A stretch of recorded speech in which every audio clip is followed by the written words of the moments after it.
You are all set. You've made it to the disclosure stage. You should be receiving an email from us with your initial loan disclosures. Before you open it, I just wanted to take a minute to explain what you are about to see, because this is one of the most misunderstood parts about the entire mortgage process. There's going to be a lot of information coming your way, a lot of numbers, and a lot of documents. And that's completely normal, but more importantly, I want you to understand what these documents are and what they are not.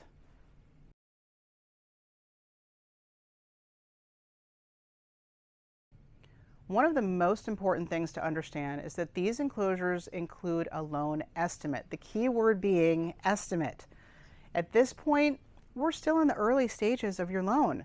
There are several third-party companies that haven't even entered the process yet, so there are fees and details that simply cannot be confirmed today. The numbers you're seeing are our best estimate based on the information that we have currently. As we continue through the loan process and receive additional information from title companies, attorneys where applicable, insurance providers, appraisers, and other parties involved in your transaction, those numbers become more refined.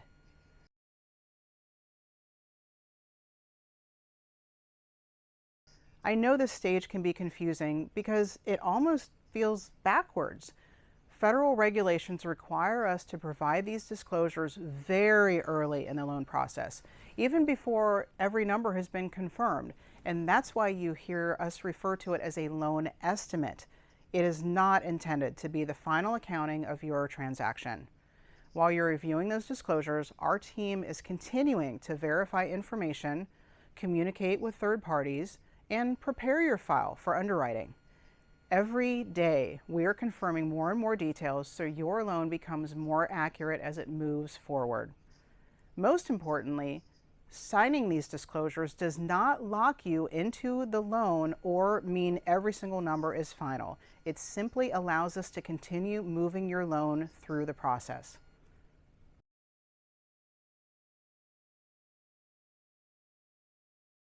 Your biggest priority is to review and electronically sign your disclosures as soon as possible.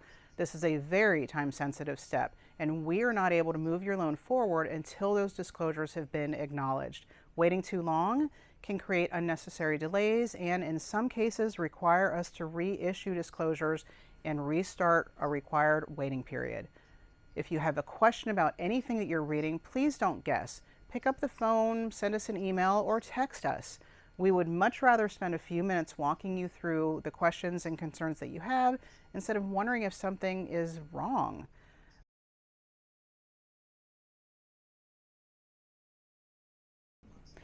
Later in the process, just before closing, you'll receive another document called your closing disclosure.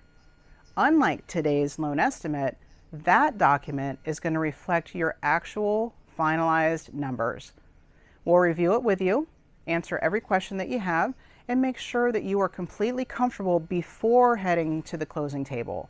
But first, let's get these disclosures signed so we can submit your loan to underwriting and keep everything moving forward.